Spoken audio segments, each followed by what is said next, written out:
ಮನೆಗೆ ಸಡನ್ ಆಗಿ ಯಾರಾದ್ರೂ ಗೆಸ್ಟ್ಗಳು ಬಂದಾಗ ಅಥವಾ ಮನೆಯಲ್ಲಿ ತರಕಾರಿ ಏನು ಇಲ್ಲದೆ ಇರೋ ಟೈಮಲ್ಲಿ 2 ಕಟ್ಟು ಪಾಲಕ್ ಸೊಪ್ಪಿದ್ರೆ ಸಾಕು, ಈ ರೀತಿಯಾಗಿರುವಂತಹ ತುಂಬಾನೇ ರುಚಿಯಾಗಿರುವಂತಹ ಪಾಲಕ್ ಸೊಪ್ಪಿನ ಗೊಜ್ಜನ್ನ ರೆಡಿ ಮಾಡ್ಕೊಳ್ಬಹುದು.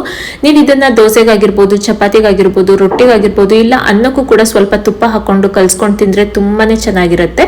ಎಲ್ಲರಿಗೂ ನಮಸ್ಕಾರ, ಸ್ಮಿತಾ ಹೊಸದುರ್ಗ ಯೂಟ್ಯೂಬ್ ಚಾನಲ್ಗೆ ಸ್ವಾಗತ. ಬನ್ನಿ ಇವಾಗ ತಡ ಮಾಡದೆ ಪಾಲಕ್ ಸೊಪ್ಪಿನ ಗೊಜ್ಜನ್ನ ಹೇಗ್ ಮಾಡೋದಂತ ನೋಡೋಣ. ಮೊದಲಿಗೆ ನಾನಿಲ್ಲಿ 2 ಕಟ್ಟಿನಷ್ಟು ಪಾಲಕ್ ಸೊಪ್ಪನ್ನ ಸೋಸ್ಬಿಟ್ಟು ಚೆನ್ನಾಗಿ ನೀರಲ್ಲಿ 2 ರಿಂದ 3 ಸರಿ ತೊಳೆದ್ಬಿಟ್ಟು ಇಟ್ಕೊಂಡಿದ್ದೀನಿ. ಸೊಪ್ಪಲ್ಲಿ ತುಂಬಾ ಕಲ್ಲು ಮಣ್ಣು ಇರುತ್ತೆ, ಅದಕ್ಕೆ 2 ರಿಂದ 3 ಸರಿ ಆದ್ರೂ ತೊಳ್ಕೊಳ್ಬೇಕಾಗುತ್ತೆ. ಚೆನ್ನಾಗಿ ನೀರಲ್ಲಿ ತೊಳ್ಕೊಂಡ್ಮೇಲೆ ಈ ರೀತಿಯಾಗಿ ಚಿಕ್ಕದಾಗಿ ಕಟ್ ಮಾಡಿ ಇಟ್ಕೊಂಡಿದ್ದೀನಿ. ಇವಾಗ ಇದನ್ನ ಸೈಡಲ್ಲಿ ಇಟ್ಕೊಳ್ಳೋಣ. ಇಲ್ಲಿ ಒಂದು ಸಣ್ಣ ಮಿಕ್ಸರ್ ಜಾರಿಗೆ 2 ಮೀಡಿಯಂ ಸೈಜ್ ಈರುಳ್ಳಿನ ಉದ್ದಕ್ಕೆ ಕಟ್ ಮಾಡ್ಕೊಂಡು ತಗೊಂಡಿದ್ದೀನಿ. ಇದಕ್ಕೆ ಒಂದು 10 ರಿಂದ 12 ಬೆಳ್ಳುಳ್ಳಿ ಎಸಳುಗಳನ್ನ ಹಾಕೋತೀನಿ. ನಾನಿಲ್ಲಿ ಜಾಸ್ತಿನೇ ತಗೊಂಡಿದ್ದೀನಿ, ಆದ್ರೆ ಅರ್ಧ ಭಾಗದಷ್ಟು ಮಾತ್ರ ಇವಾಗ ರುಬ್ಲಿಕ್ಕೆ ಹಾಕೋತೀನಿ. ಇನ್ನು ಅರ್ಧ ಭಾಗದಷ್ಟು ನಾನು ಒಗ್ಗರಣೆಗೆ ಹಾಕೋತೀನಿ. ಇದಕ್ಕೆ 1 ಚಮಚದಷ್ಟು ಖಾರದ ಪುಡಿ ತಗೋತಾ ಇದ್ದೀನಿ, ಅಚ್ಚ ಖಾರದ ಪುಡಿ ಹಾಕೋತಾ ಇದ್ದೀನಿ. ಇದಕ್ಕೆ 2 ಚಮಚದಷ್ಟು ಕೊತ್ತಂಬರಿ ಪುಡಿನ ಸೇರಿಸ್ಕೊತಾ ಇದ್ದೀನಿ. ಒಂದು ಅರ್ಧ ಚಮಚದಷ್ಟು ಜೀರಿಗೆ ಪುಡಿನ ಸೇರಿಸ್ಕೊತಾ ಇದ್ದೀನಿ. ಇದಕ್ಕೆ 1 ಚಮಚದಷ್ಟು ಮಾತ್ರ ನೀರನ್ನ ಸೇರಿಸ್ಕೋತೀನಿ. ತುಂಬಾ ನೀರನ್ನ ಹಾಕೊಳ್ಬೇಡಿ, ನಮಗೆ ಈರುಳ್ಳಿಲೇ ನೀರಿನ ಅಂಶ ಇರೋದ್ರಿಂದ 1 ಚಮಚದಷ್ಟು ನೀರನ್ನ ಸೇರಿಸ್ಕೊಂಡು ಪೂರ್ತಿಯಾಗಿ ನುಣ್ಣಗೆ ರುಬ್ಕೊಂಡು ಬರಬೇಕು. ನೋಡಿ, ಇಲ್ಲಿ ಪೂರ್ತಿಯಾಗಿ ಈ ರೀತಿಯಾಗಿ ನುಣ್ಣಗೆ ರುಬ್ಕೊಂಡಿದ್ದೀನಿ.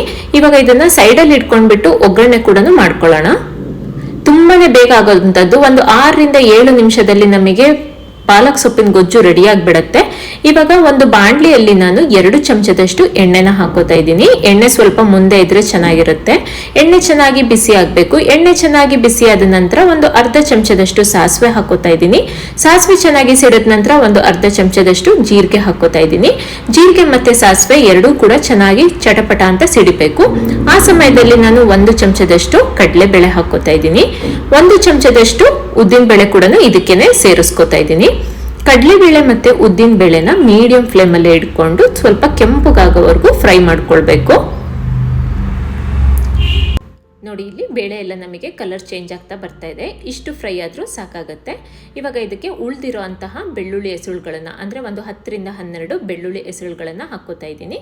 ಇದನ್ನು ಕೂಡ ಮೀಡಿಯಂ ಫ್ಲೇಮ್ ಅಲ್ಲೇ ಒಂದು 30 ಸೆಕೆಂಡುಗಳ ಕಾಲ ಚೆನ್ನಾಗಿ ಫ್ರೈ ಮಾಡ್ಕೊಳ್ಬೇಕು.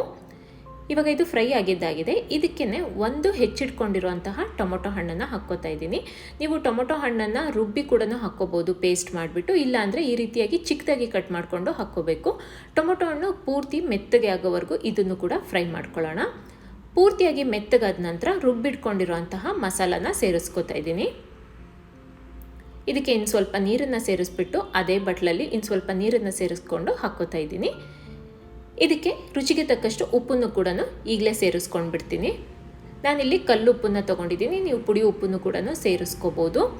ಉಪ್ಪು ಸೇರಿಸಿದ ನಂತರ ಒಂದು 1/4 ಚಮಚದಷ್ಟು ಅರಿಶಿನದ ಪುಡಿ ಸೇರಿಸ್ಕೋತಾ ಇದ್ದೀನಿ. ಇದೆಲ್ಲದನ್ನು ಮೀಡಿಯಂ ಫ್ಲೇಮಲ್ಲೇ ಇಟ್ಕೊಂಡ್ಬಿಟ್ಟು ಚೆನ್ನಾಗಿ ಮಿಕ್ಸ್ ಮಾಡ್ಕೊಳ್ಳೋಣ. ಈ ನಮ್ಮ ಮಸಾಲದೆಲ್ಲ ಪೂರ್ತಿಯಾಗಿ ಹಸಿ ಸ್ಮೆಲ್ ಹೋಗಬೇಕು, ಅಲ್ಲಿವರೆಗೂ ಇದನ್ನು ಚೆನ್ನಾಗಿ ಫ್ರೈ ಮಾಡ್ಕೊಳ್ಬೇಕು. ನಾವು ಈರುಳ್ಳಿ ಬೆಳ್ಳುಳ್ಳಿನ ಏನು ಹುರಿದ್ಬಿಟ್ಟು ಹಾಕ್ಕೊಂಡಿಲ್ಲ, ಹಾಗೆ ಹಸಿದೇ ಹಾಕ್ಕೊಂಡಿರೋದ್ರಿಂದ ನಮಗಿಲ್ಲಿ ಹಸಿ ಸ್ಮೆಲ್ಲು ಚೆನ್ನಾಗಿ ಹೋಗಬೇಕು.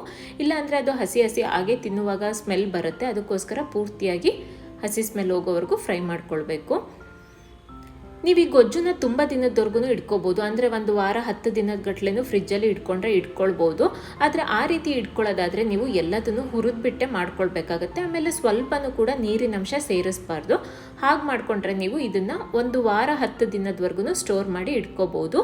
ಈಗ ಸ್ವಲ್ಪ ಫ್ರೈ ಆಗಿದೆ. ಇದರಲ್ಲಿ ಮಧ್ಯದಲ್ಲಿ ನಾನು ಸ್ವಲ್ಪ ಕರಿಬೇವನ್ನು ಸೇರಿಸ್ಕೋತೀನಿ. ಇವಾಗ ಒಂದು 10 ರಿಂದ 12 ಕರಿಬೇವಿನ ಎಲೆಗಳನ್ನು ಸೇರಿಸ್ಕೋತಾ ಇದ್ದೀನಿ. ಎಲ್ಲದನ್ನು ಮಿಕ್ಸ್ ಮಾಡ್ಕೊಳ್ಳೋಣ. ಇನ್ನು ನಮಗೆ ಪೂರ್ತಿಯಾಗಿ ಖಾರದ್ದು ಹಸಿ ಸ್ಮೆಲ್ಲು ಹೋಗಿಲ್ಲ, ಅದಕ್ಕೆ ನಾನಿಲ್ಲಿ ಒಂದು 3 ರಿಂದ 4 ನಿಮಿಷ ಮತ್ತೆ ಚೆನ್ನಾಗಿ ಫ್ರೈ ಮಾಡ್ಕೋತೀನಿ. ನಮಗೆ ಸುತ್ತದಲ್ಲಿ ಎಣ್ಣೆ ಬಿಟ್ಕೊಳ್ತಾ ಬರುತ್ತೆ, ಸ್ವಲ್ಪ ಖಾರ ಕೂಡ ಗಟ್ಟಿ ಆಗ್ತಾ ಬರುತ್ತೆ. ನೋಡಿ, ಇಲ್ಲಿ ನಮಗೆ ಖಾರ ಕೂಡ ಗಟ್ಟಿ ಆಗ್ತಾ ಬಂತು. ಆಮೇಲೆ ಎಣ್ಣೆ ಕೂಡ ಚೆನ್ನಾಗಿ ಬಿಟ್ಕೊಳ್ತಾ ಬರ್ತಾ ಇದೆ.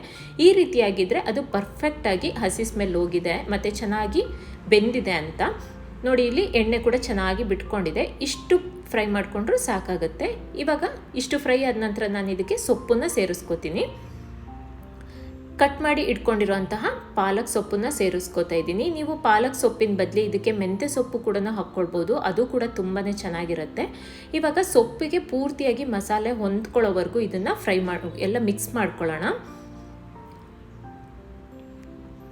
ಇದನ್ನೆಲ್ಲ ಚೆನ್ನಾಗಿ ಮಿಕ್ಸ್ ಮಾಡ್ಕೊಳ್ಬೇಕು. ನಮಗೆ ಪಾಲಕ್ ಸೊಪ್ಪಲ್ಲೇ ನೀರಿನ ಅಂಶ, ಅಂದರೆ ಸೊಪ್ಪಲ್ಲಿ ಸಾಮಾನ್ಯವಾಗಿ ನೀರಿನ ಅಂಶ ಇರುತ್ತಲ್ಲ, ಅದಕ್ಕೋಸ್ಕರ ನಾನಿಲ್ಲಿ ನೀರನ್ನು ಸೇರಿಸ್ಕೋತಾ ಇಲ್ಲ. ಸೊಪ್ಪು ಆ ಹವೆಲ್ಲೇ ಬೆಂದೋಗ್ಬಿಡುತ್ತೆ, ಅದೇ ನೀರು ಬಿಟ್ಕೊಳ್ತಾ ಬರುತ್ತೆ ಸ್ವಲ್ಪ, ಅದರಲ್ಲೇ ಬೆಂದೋದ್ರೂ ಸಾಕಾಗುತ್ತೆ.